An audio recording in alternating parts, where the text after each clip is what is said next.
What are the type of meristems that are present at the tip of the shoot? It is a shoot apical meristem. We cannot say when will the plant stop its growth. Why? Because plant growth is usually indeterminate. Those meristematic cells that are present at the tip of the root are called as the root apical meristem.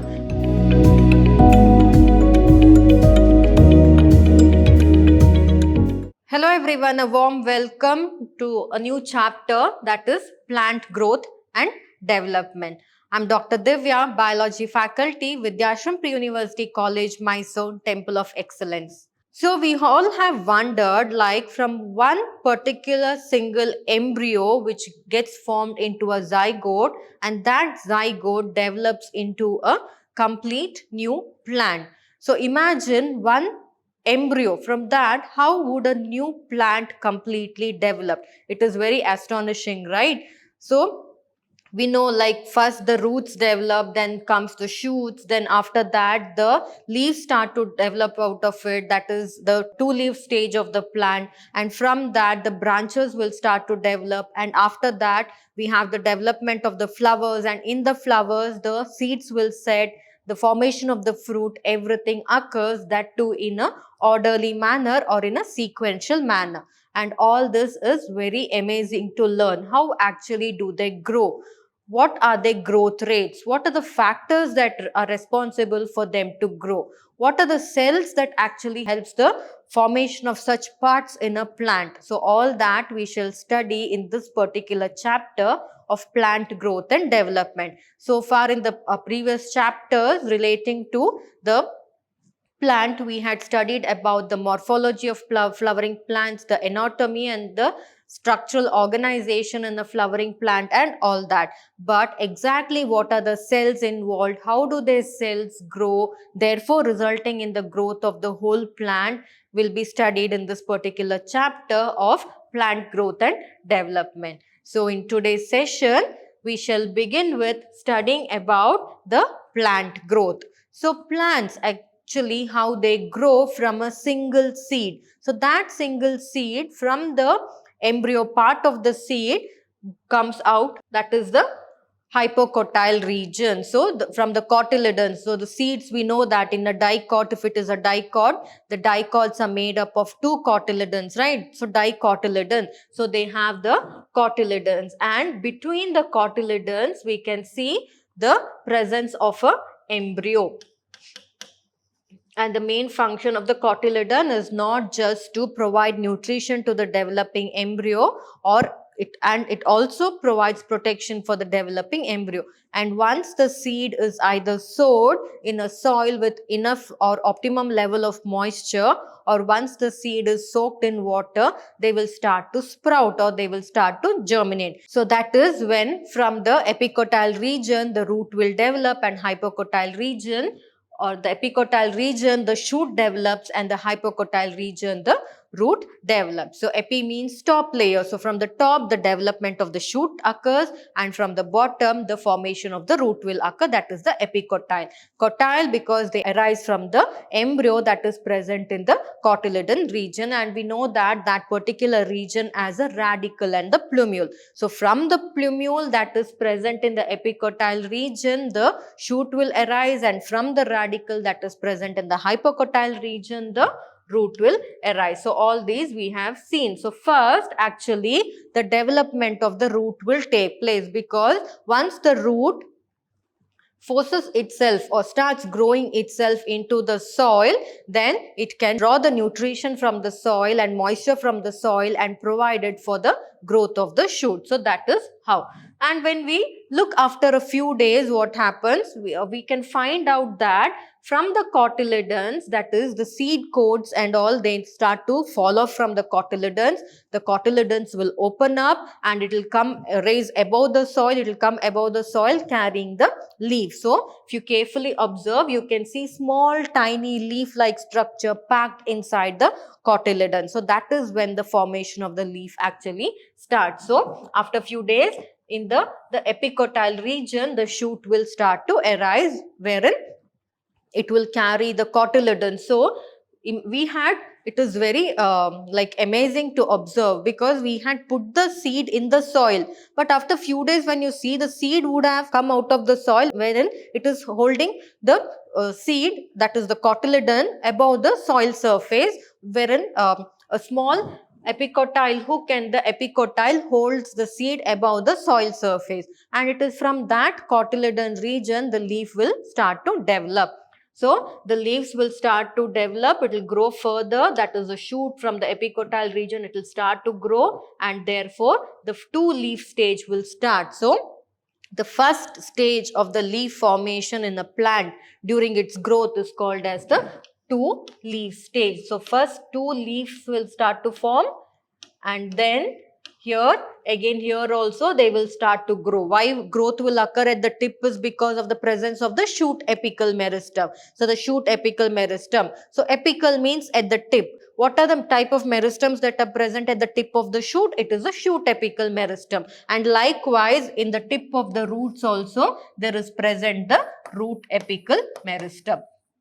So root apical meristem allows the roots to elongate, and the shoot apical meristem allows the shoot to elongate. So first two leaves will form, and from the two leaves in the shoot apical meristem, again the growth or the division of the meristematic cells will occur, and because of the division of the meristematic cells, again further the shoot will start to develop and the branching, and from there again the leaf development, that is the 3-leaf stage, the 4-leaf stage, all those sets of leaves will start to develop, and the plant will start to mature. It will become a mature plant. So the growth right from a simple single seed, that is right from a small embryo that is present in the seed, from that it grows into a complete plant. It is very, very amazing to watch a plant grow. And imagine how any hard the surface of the soil is, the cotyledons can come out of the soil very well. It is very, very the nature's blessing that the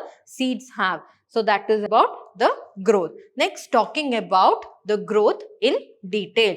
So growth, what do we mean by growth? So far I was mentioning the term growth everywhere. That is the growth of the shoot occurred from the plumule region, the growth of the epicotyle region, and the growth of the root occurred from the radical region or the hypocotyle region. All that, the term growth was repeated by me several times. So what is this growth exactly? So growth is nothing but it is a permanent, irreversible process. Irreversible. We should understand this term here, irreversible. So irreversible means it cannot be reversed. So once something has grown, can you reduce the height of that particular thing? Plant, once it has grown, reduce the height of that plant. Even for in that case, any animal or human beings or anything, once growth has occurred, you cannot make it into a baby, or you cannot make a plant back to a seedling. You cannot bring it back to a seedling form, right? So that is why growth is a permanent, irreversible process which actually leads to the increase in size of an organ or the parts or even an individual cell. So anything, sometimes what happens, growth is the cell will be very small, and after few days as they start to grow, the cells will increase in size. So that is also growth. So if the cells increase in size, it will also increase the size of the plant as well, right? So that is why that can also be considered as growth. And also the size of an organ might increase. So imagine a plant, how the size of the stem or the leaf was very small in the case of plant, in the seedlings, but once they start to grow, the size will increase. Imagine a tree, such a tiny sapling, out of that a huge tree grew out of that. So therefore, the different parts. So organs, we can talk about the organs when we talk about the animals and human beings, but when in the case of plants, we can talk about the parts of the plants. They also increase in their height, their size and all that. So all that is nothing but growth, and growth is always a permanent, irreversible process. It cannot be reversed, and growth is accompanied by metabolic process. So of course, for growth to occur, different metabolic processes are involved. In the in plants, if we say photosynthesis should be there, respiration should occur so that various other pathways can or biological activities can take place very well, and it can lead to the growth of the plant. So generally growth is favored by metabolic process. So in metabolic process there is both anabolic and catabolic. So anabolic and catabolic, we have studied about that in the respiration of plants, wherein Krebs cycle is one of the best example for the anabolic as well as the catabolic process. So what is anabolic?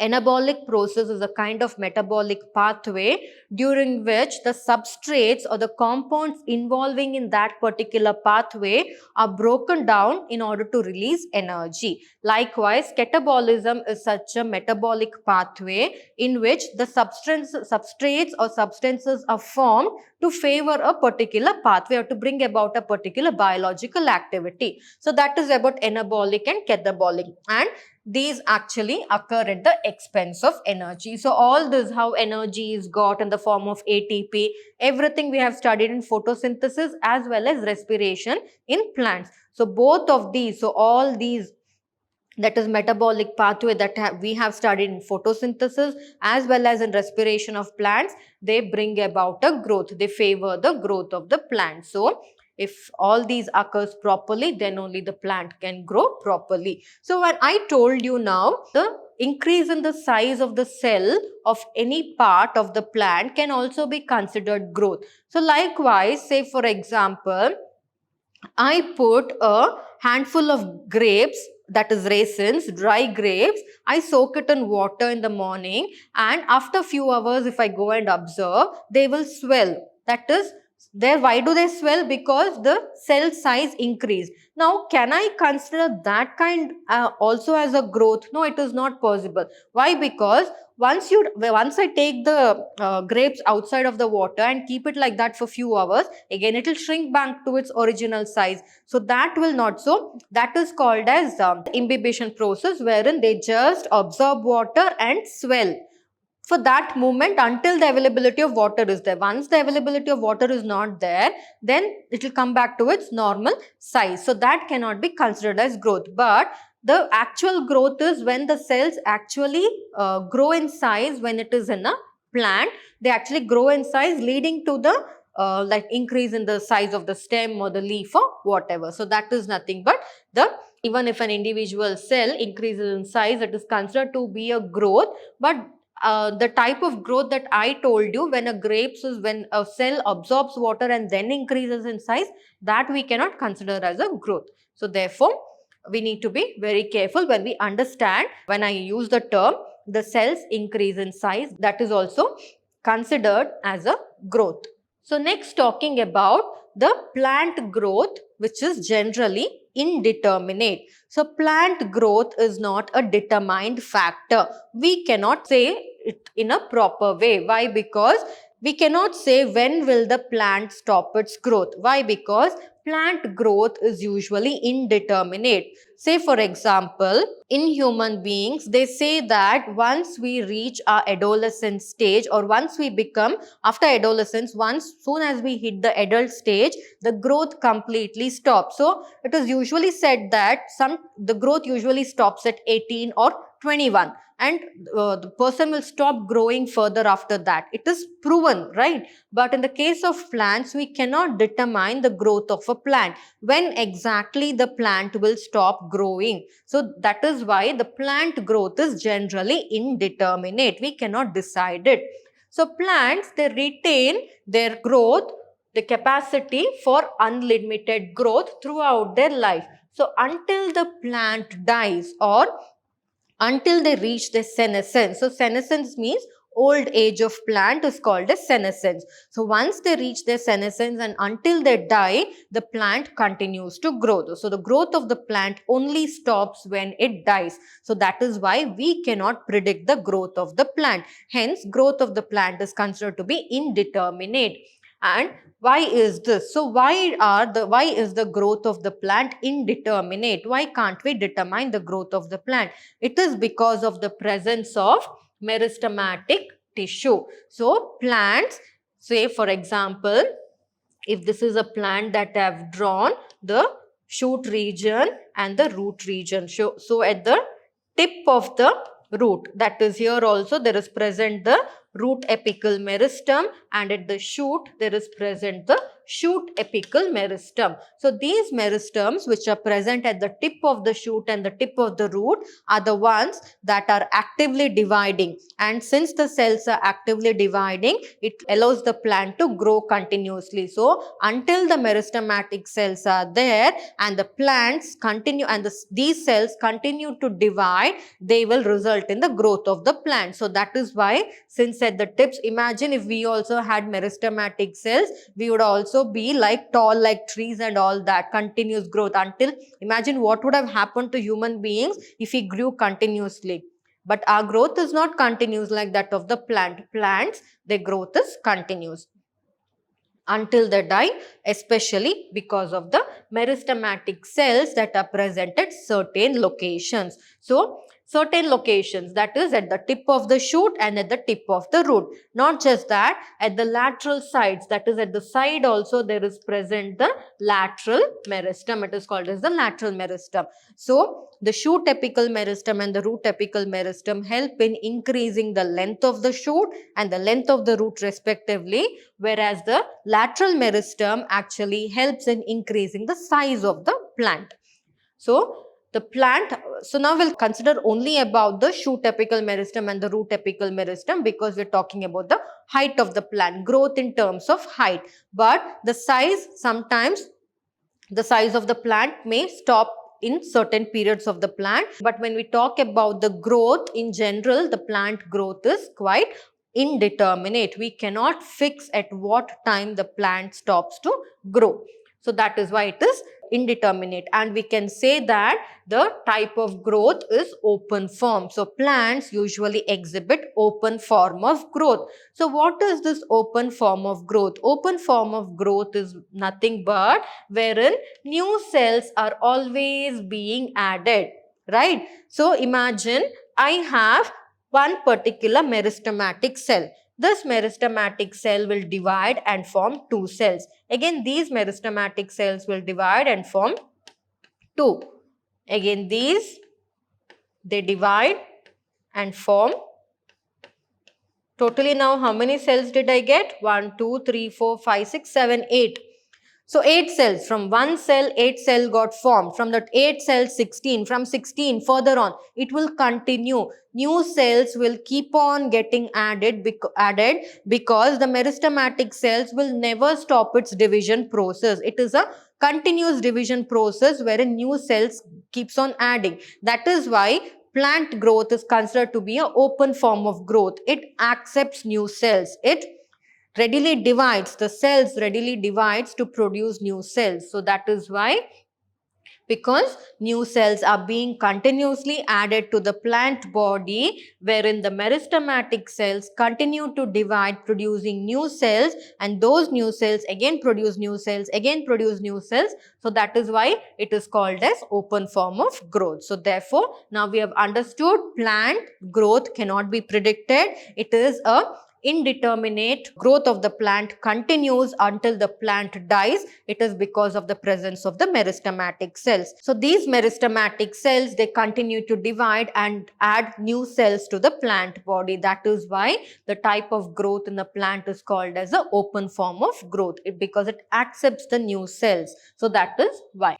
So next talking about the meristem. So far I told you meristematic cells or meristems are the ones that actually helps the plant to continuously grow throughout their life cycle until their death. So here what are these meristems? So in meristem is of two types. One is the root apical meristem and the other one is the shoot apical meristem. So root apical meristem, apical means tip.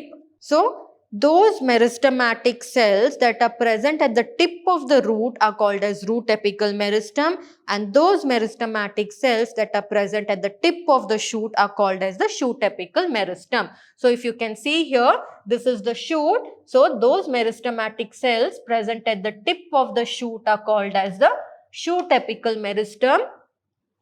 So those meristematic cells that are present at the tip of the root are called as the root apical meristem, and they help in increasing the length of the plant, because in those particular region the meristematic cells tend to divide continuously, producing new cells. That is why.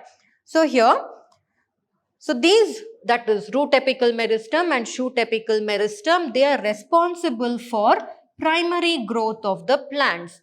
So, and their main function is to contribute to the elongation of the plants along their axis. That is, if this is the plant, they continue to help in elongation of the plant through the axis, because at the tip here, meristematic cells will divide and the shoots will elongate. At the tip here, the root meristematic cells will divide and the roots will elongate. So that is why they help in the elongation of the plant along one single axis. So this is why they have drawn a line. So in one single axis, they help in elongation of the plant. So root will also elongate and the shoot will also elongate, and it is an indeterminate process as we have studied. So apart from having the shoot apical meristem and the root apical meristem, there are also some meristem which helps in secondary growth. They are called as the lateral meristem, the vascular cambium and the cork cambium. When we consider the dicotyledonous plants, so dicotyledonous plants are those plants which bear seeds having two cotyledons. So they have two cotyledons like this, one and the second one. So they are the dicotyledonous plants. So in most of the dicotyledonous plants and the gymnosperms, the lateral meristem, actually the lateral meristems, the vascular cambium and the cork cambium, they appear later in life. So once the primary growth is over, then for the secondary growth of the plant, the lateral meristems, the vascular cambium and the cork cambium will come to help. So lateral meristems. So lateral meristems are usually present at the side of the shoot. So the side of the shoots, these lateral meristems will be present. Meristem. So at the side, what happens? At the sides, if the meristematic cells start to divide, it will increase the size of the shoot or the size of the stem. So therefore, lateral meristem will not help in elongation of the plant lengthwise, but it will help in increasing the size of the plant girthwise. So if the plant is like this and the lateral meristem starts to divide continuously, then it will increase the size of the plant. The plant will become like this. Size will increase, especially the stem region, the size will increase. So that is the function of the lateral meristem. So first, shoot apical meristem and the root apical meristems will help in increasing the growth of the plant, which is called as the primary growth. After that, the lateral meristem, the vascular cambium and the cork cambium, they especially in most of the monocotyledonous plants and in most of the gymnosperms, they help in the secondary growth of the plant. So these are the meristem that usually cause the increase in the girth of the organs in which they are active. So the best example I gave you of the lateral meristem that are present in the stem, and this is known as the secondary growth. So for secondary growth, for primary growth, what and all helps? The shoot apical meristem and the root apical meristem, wherein they help in the plants to increase their length, whereas the size of the plant increases because of the lateral meristem and that is lateral meristem, the vascular cambium and the cork cambium, wherein they promote secondary growth of the plant. So this is about the meristematic cells and what are their functions. So next, talking about the growth, whether we can measure the growth.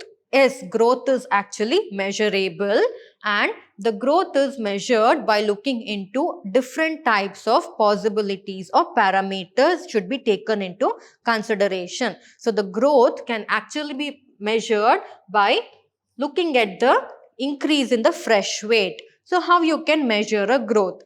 So if you take a seedling and if you take an adult plant or a mature plant, will the weight of the seedling and the weight of the mature plant be same? No, you'll find a difference, right? So I'll take a small seedling of 2-leaf stage. I'll take a small seedling, then I'll take a bigger plant. So if this is, say for example, it is somewhere 1 gram, this might be somewhere around 500 grams. So now there is a difference.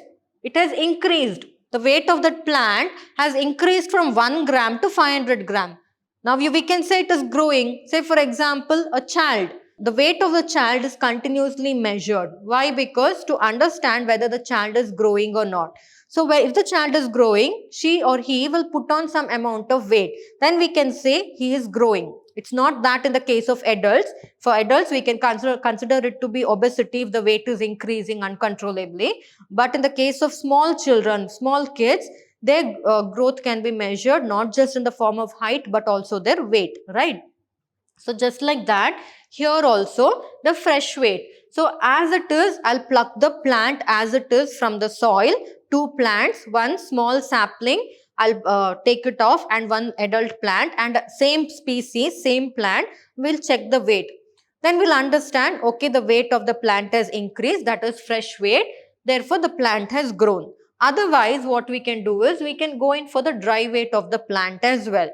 So, take 2, that is take the same plant, this one and this one, dry it properly, shade dry it properly, and the dried material, crush it and then measure the weight. If there is an increase in the weight when compared to this with that of this also, we can say that is there is an increase in the weight, that is dry weight of the plant. So there also we can measure the same plant with the fresh weight and the dry weight as well. Next, length.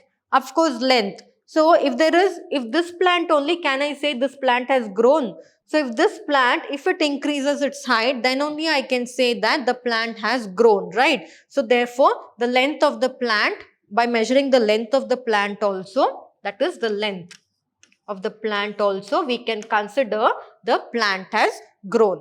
And next is area. So the best example I can take for area is the leaf. So in small plants, the leaf will be very small. As the plant matures, the size of the leaf will increase, right? So that is when I can say here the area of the leaf has increased when compared to this. This one is length of the plant.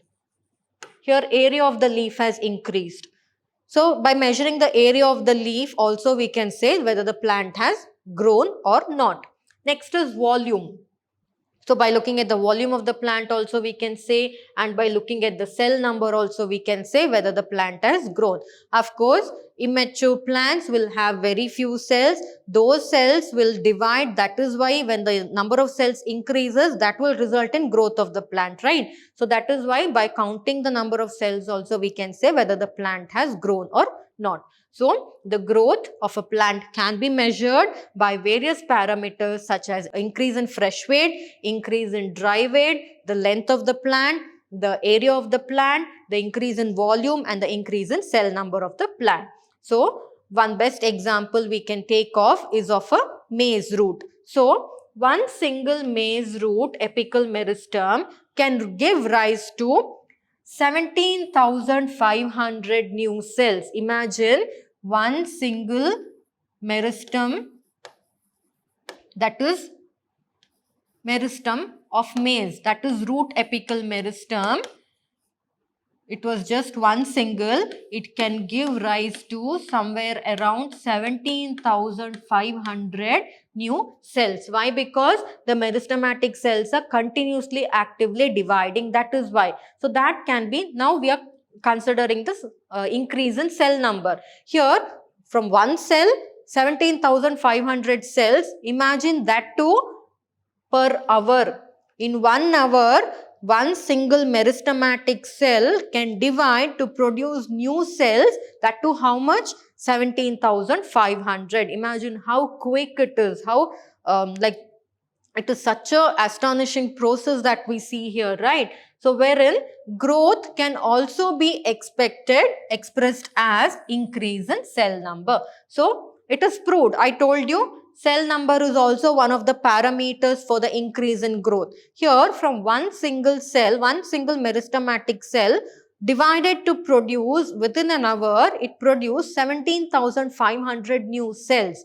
So that was also a growth. So therefore increasing the length of that particular plant and also size of that particular plant, right? And one more example we can take is cells in a watermelon.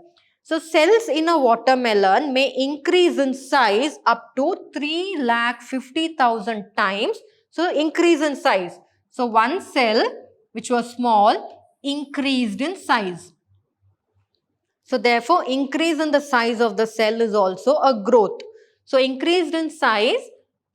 So therefore growth is also an increase in the size of the cell. So one more parameter for growth is increase in the size of the cell. So the size of the cell is also one of the parameter for growth. Next example I can take off is growth of a pollen tube. So pollen tube, so see here I have a pollen grain. So this is the pollen grain. So we all know that pollen grain, when it falls on the stigma, it will start to produce the pollen tube, right? So this is the pollen grain that is producing the pollen tube. So now the pollen tube is actually, first the pollen grain will produce a small pollen tube. Then the pollen tube will increase in length. Therefore here we are measuring the length of the pollen tube. The length. So therefore length also, you only can see here the difference. What is the length of this one and this one, pollen tube? It is increased in length. So therefore the growth of pollen tube is usually measured in terms of length of the pollen tube. That is in terms of its length, which is an increase in surface area denotes the growth in dorsiventral leaf. So in pollen tube, it is the length of the pollen tube that is produced by the pollen grain. So length is also one of the growth parameter. And surface area, when we consider this, when we measure the surface area of a dorsal leaf, if there is a difference in the leaf, when you say for example you have measured the leaf and after 1 week the same leaf you are going to measure, if there is an increase in the surface area, it is understood that the plant has grown. So that is how, keeping all these examples in mind, we can say that different parameters for growth is increase in fresh weight, increase in dry weight, increase in length, increase in surface area, increase in volume. That is nothing but cell size. Increase in volume is nothing but increase in cell size and also increase in the cell number. So all these increase in all these parameters can consider that the plant is growing. So this is about the growth. So therefore we can say that growth is actually measurable. We can give a number to that particular growth rate of a plant. It is measurable. So next, talking about the different phases of growth. So plants, they grow in a systematic manner. So how do they grow? What are the different phases of growth? So one is meristematic growth. So meristematic growth means they are the cells which are constantly dividing to produce new cells. So they are the constantly dividing cells which are present both at the root apex or at the root tip and the shoot apex. They represent the meristematic phase of growth. So there are 3 different phases of growth. One is meristematic phase, the other one is elongation phase, and the third one is the maturation phase. So meristematic phase. Here the cells, that is the cells of a plant here I have taken a cotyledon and the root. So here at the tip, what is there? The root apical meristem. So those meristematic cells, so here you can see, here the root apical meristems are there. They will continuously divide to increase in length, right? So here the root apical meristems will continuously divide to increase in length. And where are they present? They are present at the tip of the shoot and the tip of the root. If it is present at the tip of the shoot, it is called as shoot apical meristem. Tip of the root, it is called as root apical meristem. So the type of growth wherein meristematic cells divide to produce new cells, therefore the increase in the number of cells will increase the elongation or the length of the plant. It is called as meristematic phase of growth. So here the cells in this region, like easy example here, I have a root. This is the root tip. So here there are meristematic cells. So when the meristematic cells divide again, what happens? The length will increase, right? Again here there are new meristematic cells that are formed. Again when they divide, the length will increase. Now at the tip meristematic cells are there.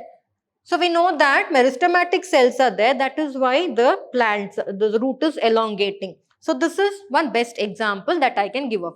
So the cells in this particular region, that is at the root tip and at the shoot tip, they are rich in protoplasm. And this protoplasm, so what is protoplasm? Protoplasm is nothing but the cytoplasmic content and the other cell organelles, all that is present in the cytoplasmic content of a plant cell along with the nucleus. Everything together is called as protoplasm. So therefore, the meristematic cells are rich in protoplasm and they have a large conspicuous nuclei. Conspicuous nuclei means they have a nuclei which is well developed. So conspicuous nuclei, and their cell walls are primary in nature. They are primary because they are actively dividing.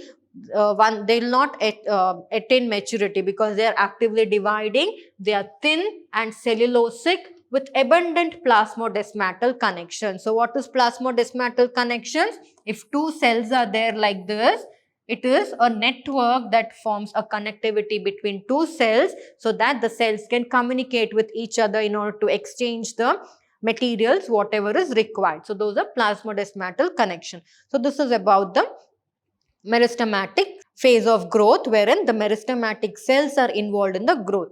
Now next is phase of elongation. Here those meristematic cells, now what happened here, meristematic cells would have divided and they have grown. Now these meristematic cells that are there, they have to mature, right? They have to increase in their size. So once to tell you, so here these meristematic cells have divided. Once they have divided, they will become old. Again here new meristematic cells will become formed, right? Now these will divide, these will become old cells. These will become old cells, these will become old. Again these will divide, new meristematic cells will be formed, they will become old. Then again once these divides, the new meristematic cells, these will become old, like that new meristematic cells will continue to form like that, right? So the old meristematic cells, or those meristematic cells which have already finished dividing. So I can just show it to you like this. So here one meristematic cell, it has divided into two. Now this is the old cell. This old cell, it will not divide again.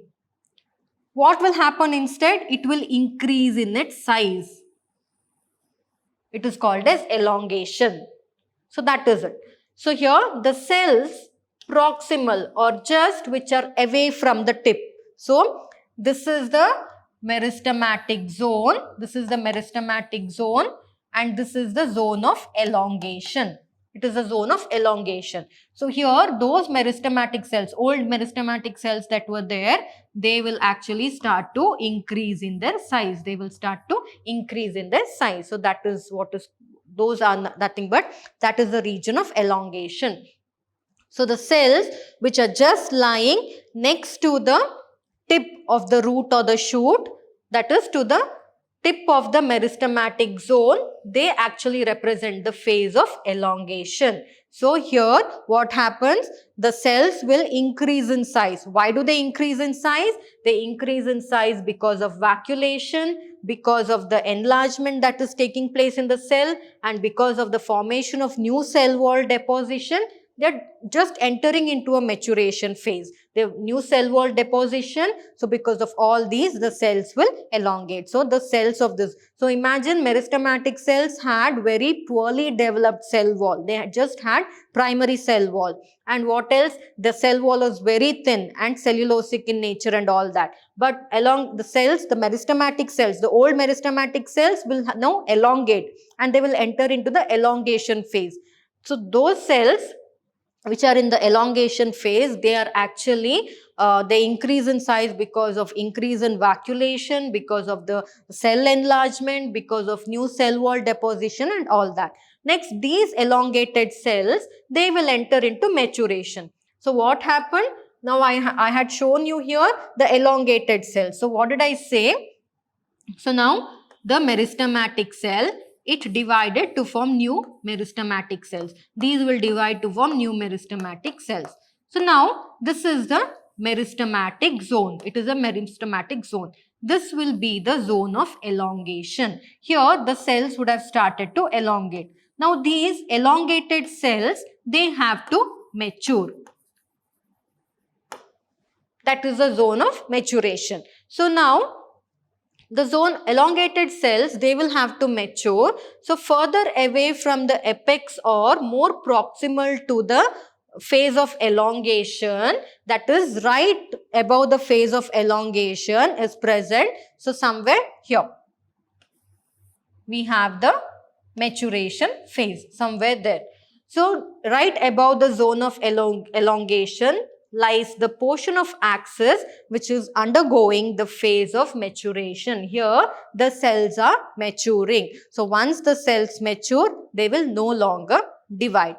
So it is the zone of maturation.